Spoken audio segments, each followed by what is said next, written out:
have any hope of finding alien life, we have to know what to look for.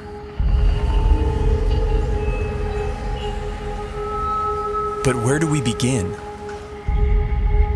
How do we narrow down a seemingly infinite set of possibilities?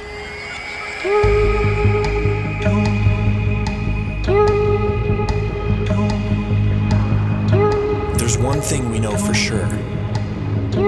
Nature will have to play by her own rules.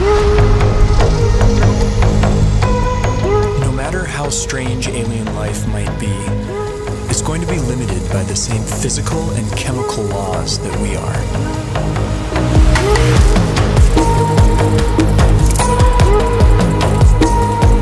On top of this, each alien environment will further limit what kinds of life forms can evolve there.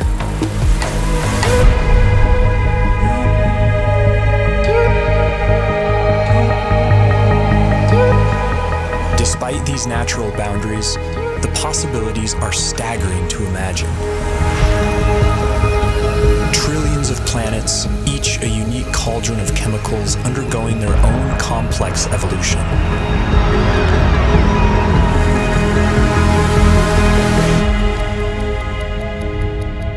To guide our thinking, this museum of alien life will be divided into two exhibits.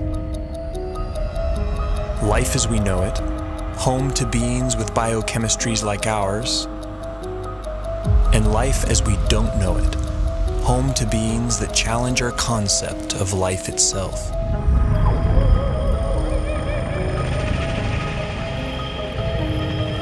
Before we venture too far into the unknown, we have to ask ourselves, what if alien life is more like us than we think?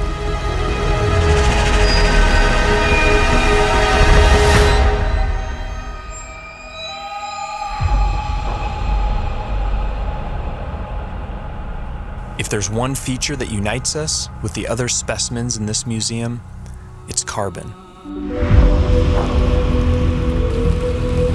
Carbon is ubiquitous. It's one of the most common elements in the universe, and it's very good at forming large, stable molecules. Carbon has the rare ability to form four-way bonds with other elements and to bind to itself in long, stable chains, enabling the formation of huge, complex molecules.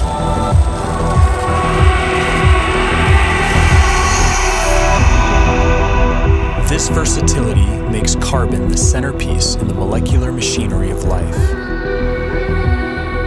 And the same carbon compounds that we use have been found far from Earth, clinging to meteorites and floating in far-off clouds of cosmic dust. The building blocks of life, drifting like snow through the universe.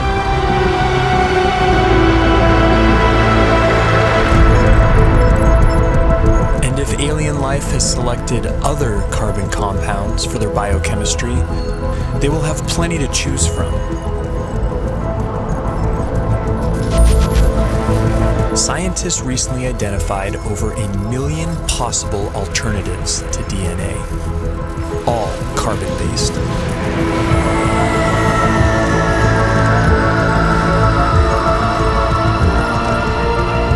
If we ever discover other carbon-based life forms, we would be fundamentally related. They would be our cosmic brethren. But would they look anything like us? If they hail from Earth-like planets, we could share even more in common than just our biochemistry. What would life be like on other planets if it has evolved? Would it be like the world today here on Earth? Or would it be completely different? There are those who argue that from the argument of convergent evolution, if conditions on other planets are similar to here, then we would see very similar life forms. Animal and plant-like organisms that look very familiar.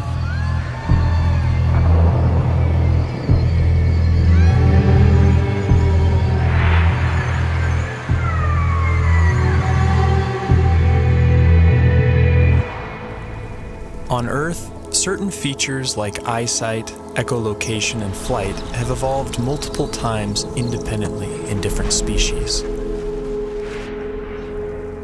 This process of convergent evolution could extend to alien planets like Earth, where creatures face similar environmental pressures. It's no guarantee, but there could be certain universalities of life. The greatest hits of evolution on repeat across the universe.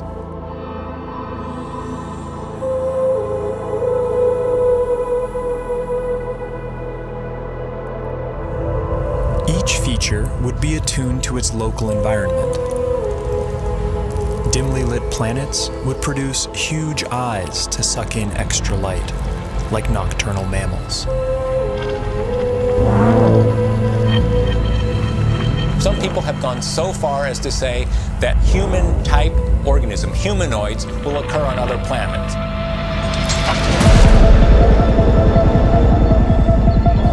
The existence of other human-like organisms seems unlikely, given the long, convoluted chain of events that produced us. But we can't rule it out. If just one in every 100 trillion Earth-like planets produced a human-like form, there could still be thousands of creatures like us out there.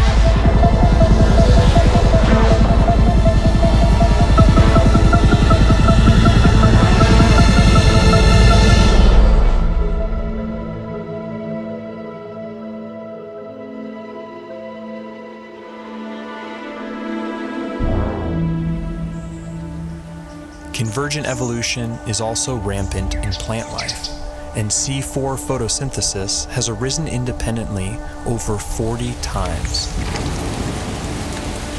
Would alien plants look like ours or something else entirely?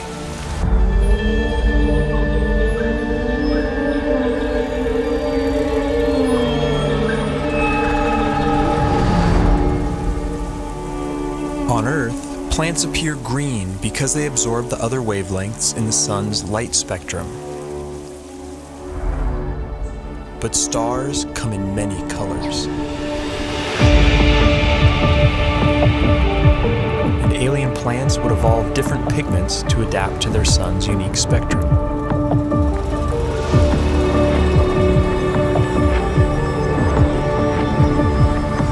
Plants feeding off hotter stars could appear redder by absorbing their energy-rich bluer light.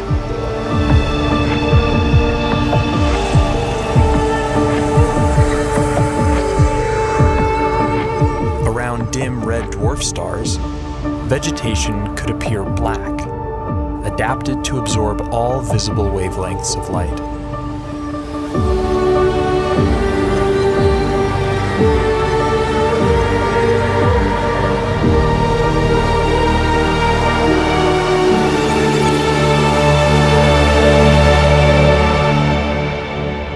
Earth itself may have once appeared purple due to a pigment called retinol that was an early precursor to chlorophyll. Some think that retinol's molecular simplicity could make it a more universal pigment. If so, we may find that purple is life's favorite color.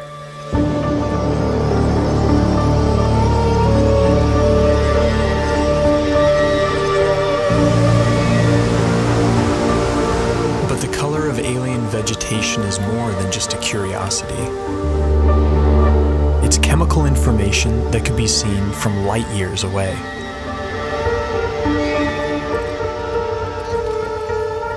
Earth plants leave a signature bump in the light reflected off our planet. Finding a similar signal from another world could point the way to alien vegetation.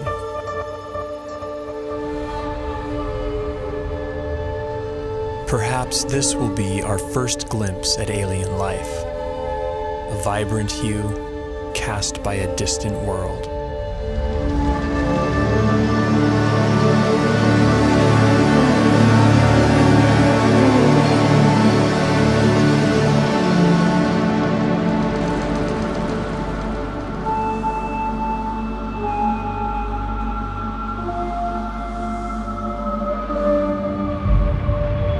What happens when you change the day length of a planet? What happens when you change the tilt of a planet? What happens when you change the shape of the orbit? What happens when you change the gravity of a planet? Planets with long elliptical orbits would see drastic seasons. There could be worlds that appear dead for thousands of years, then suddenly spring to life.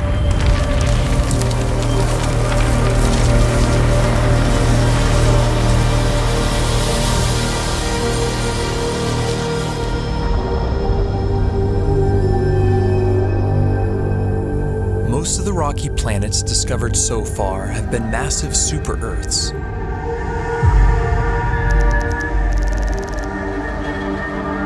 How would life evolve on these worlds? In the seas, gravity may not matter much at all.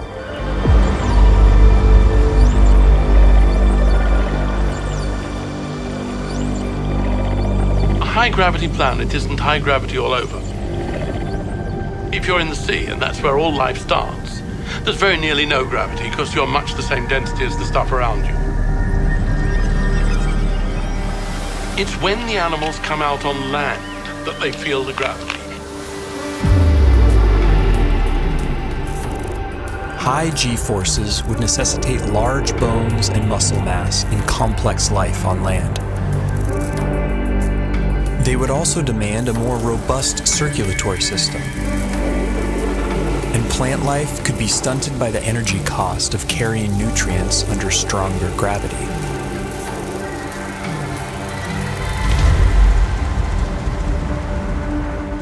Low-gravity planets would more easily lose their atmospheres to space and lack a magnetic field to protect from cosmic rays.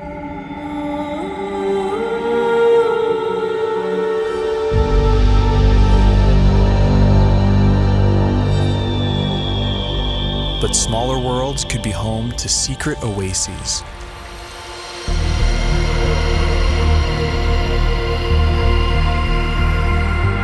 Huge cave systems that provide hideouts for life.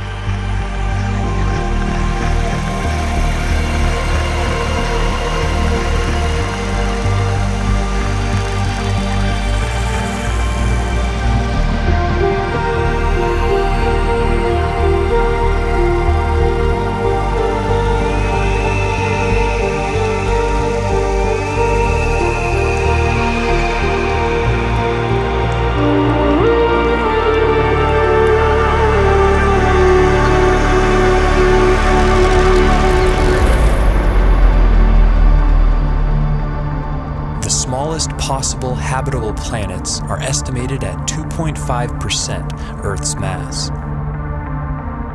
If surface life does evolve on these worlds, it could be a sight to behold. Plant life could grow to towering heights, able to carry nutrients higher in lesser gravity.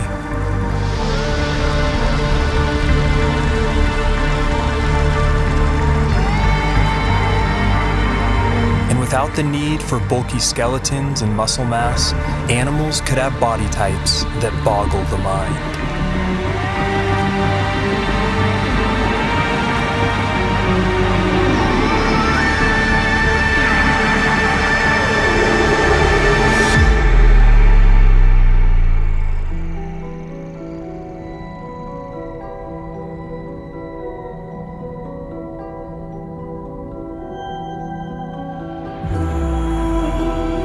Here on Earth, it took 3 billion years for evolution to produce complex plant and animal life.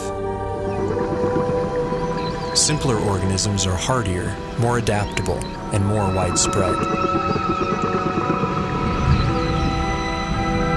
The largest collection in the Museum of Alien Life would likely be the Hall of Microbes.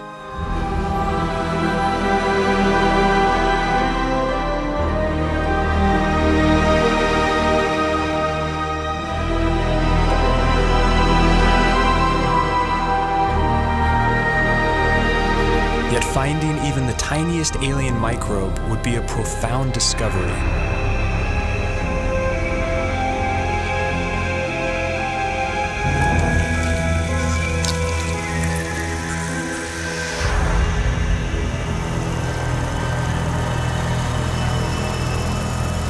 and bite-sized life could leave a big footprint. Like stromatolites on Earth, layers of microbes could build up into huge rock mounds over time, leaving behind eerie structures. And in big enough numbers, some alien bacteria could leave a distinct biosignature by exhaling gases that wouldn't coexist naturally, like oxygen and methane.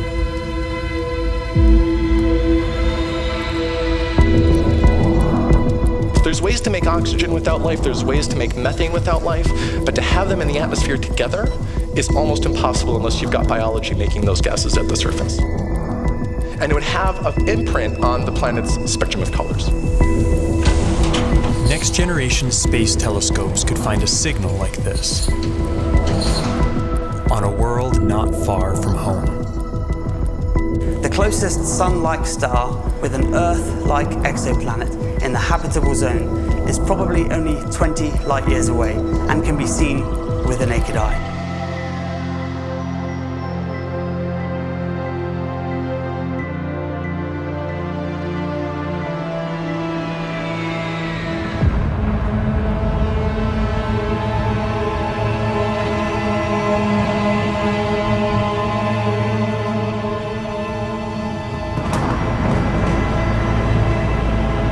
Most brown dwarfs are too hot to support life as we know it, but some are just cold enough.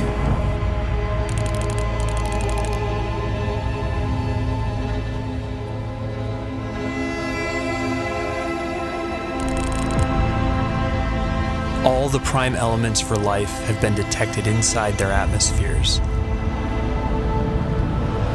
And within these clouds, some layers would provide ideal temperatures and pressures for habitability.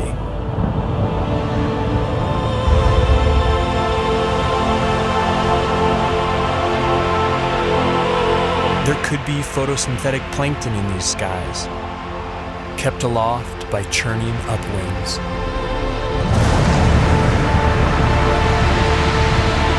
And with enough force, these upwinds could even support larger, more complex life. Predators.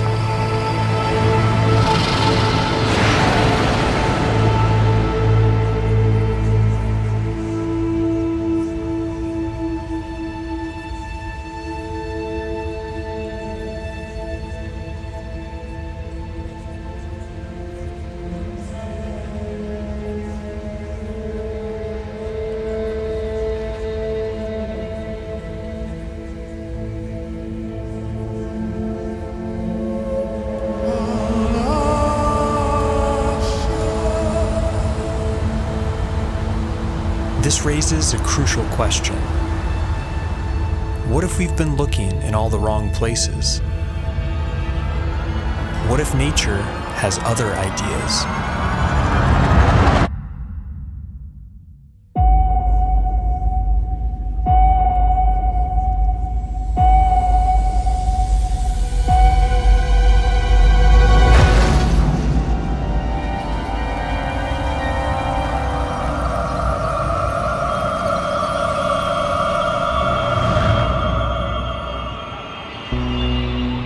Most of the universe is too cold or too hot for liquid water and the biochemistry that supports life as we know it. But in case our biases are misleading, we have to cast a wide net to search for life outside the habitable zone, in places that seem wildly hostile to us.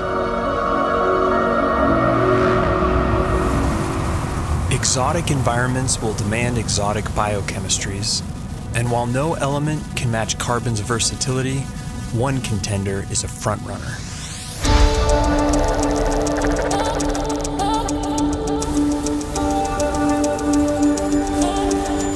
At first glance, silicon seems similar to carbon.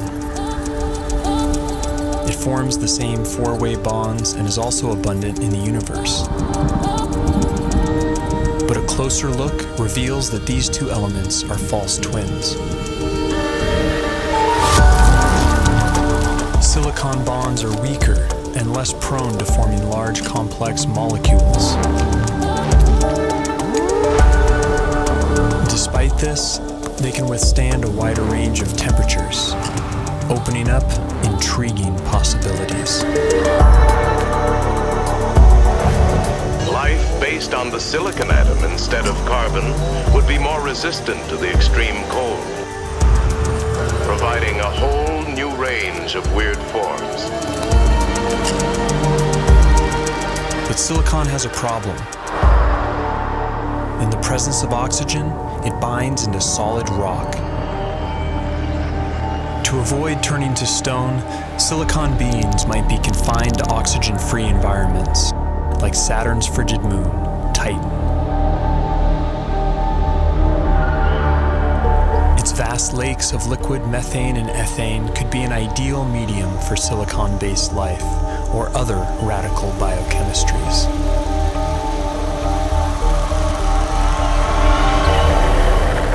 Without ample sunlight, beings on worlds like Titan would likely be chemosynthetic, deriving their energy by breaking down rocks.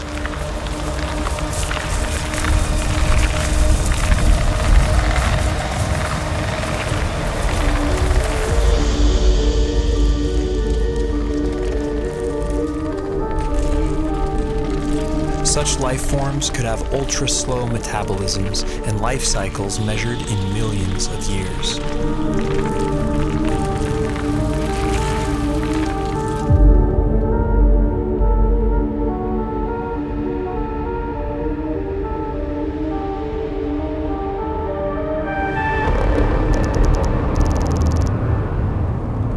In high temperatures, typically rigid silicon-oxygen bonds become more flexible and reactive, triggering more dynamic chemistry.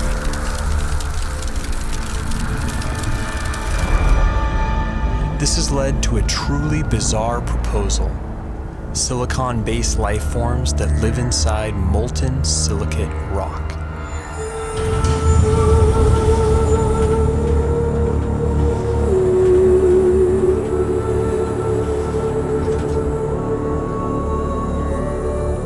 In theory, these forms could even exist deep beneath the Earth inside magma chambers as part of a shadow biosphere.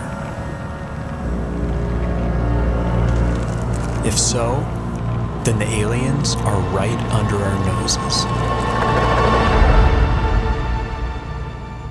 Other shadow biospheres have been proposed, forms of life living alongside us that we don't even know are here, including tiny RNA-based life small enough to go undetected by existing instruments.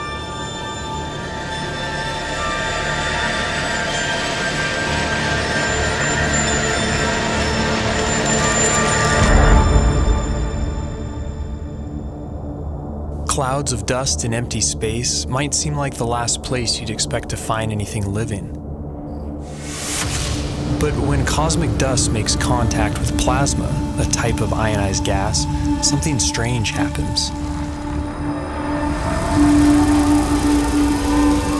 In simulated conditions, dust particles have been seen spontaneously self-organizing into helical structures that resemble DNA.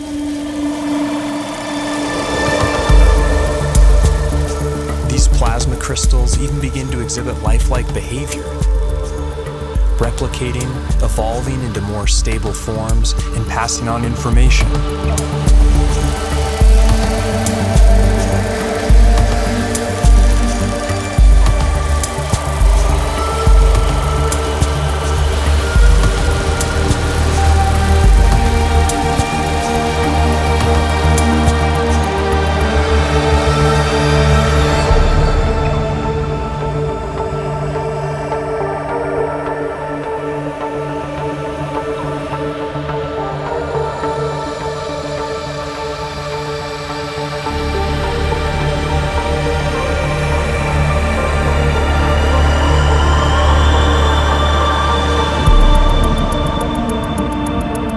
Plasma is the most common state of matter in the universe.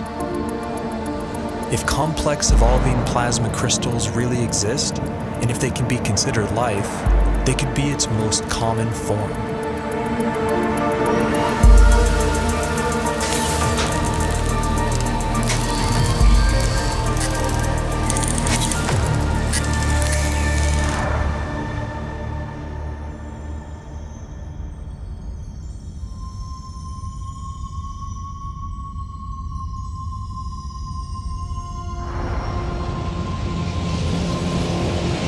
massive suns explode, some collapse into ultra-dense cores called neutron stars. Hulking masses of atomic nuclei crammed together like sardines. Conditions on the surface are mind-boggling. Gravity is 100 billion times stronger than Earth's. But beneath their iron nuclei crust lies something strange. A hot, dense sea of neutrons and subatomic particles.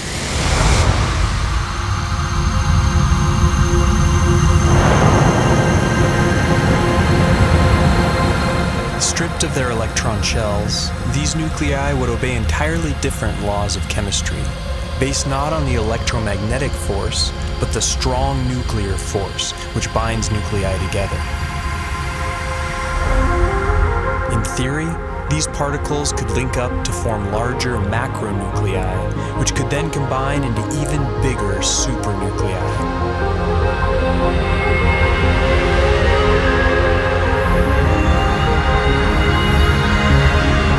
If so, then this bewildering environment would mimic the basic conditions for life: heavy nucleon molecules floating in a complex particle ocean.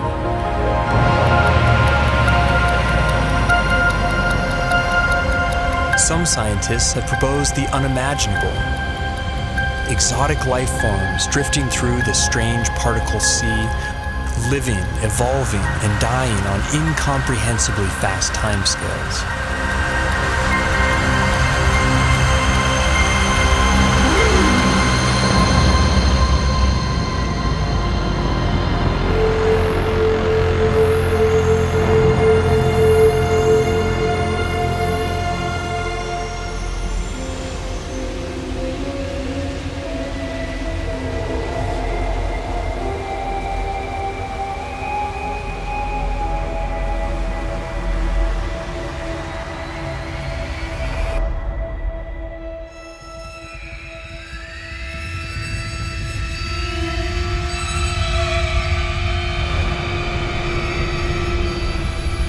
Life is not something that has to evolve naturally. It can be designed.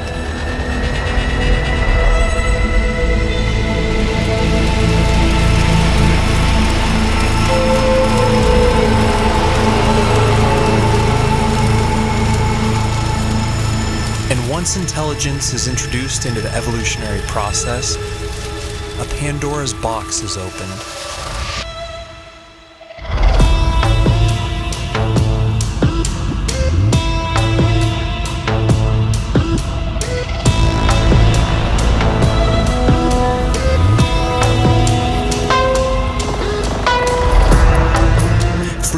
Typical biological limitations, synthetic and machine-based life could be the most successful of all.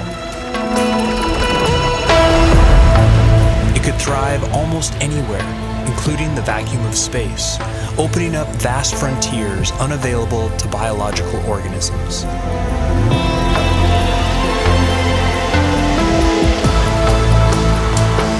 And compared to the glacial pace of natural selection, technological evolution allows exponentially faster growth, adaptability, and resilience.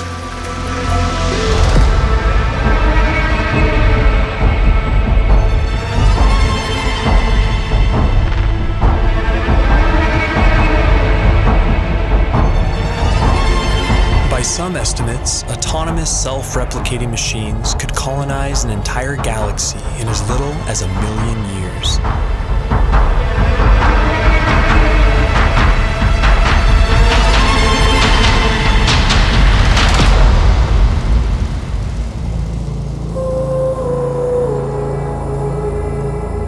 We can't predict how hyper-intelligent life would organize itself. But in theory, there could be convergent evolution at play. The electrical properties of silicon might make it a universal basis for machine intelligence, a redemption for its biological shortcomings.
universe ages, perhaps machine intelligence will come to dominate, and naturally occurring biological life will be viewed as a quaint starting point.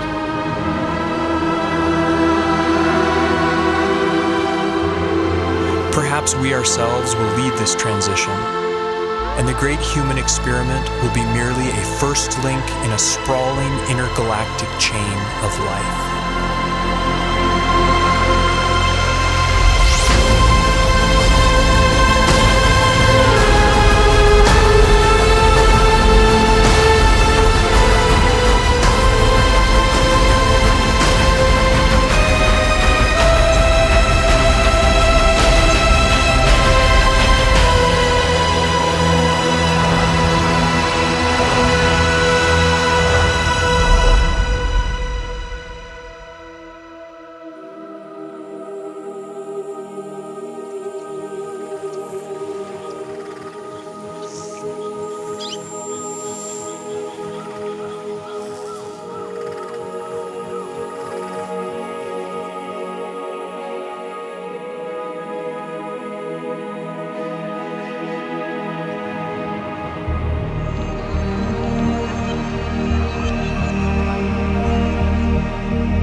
Isley has said that one does not meet oneself until one catches the reflection from an eye other than human.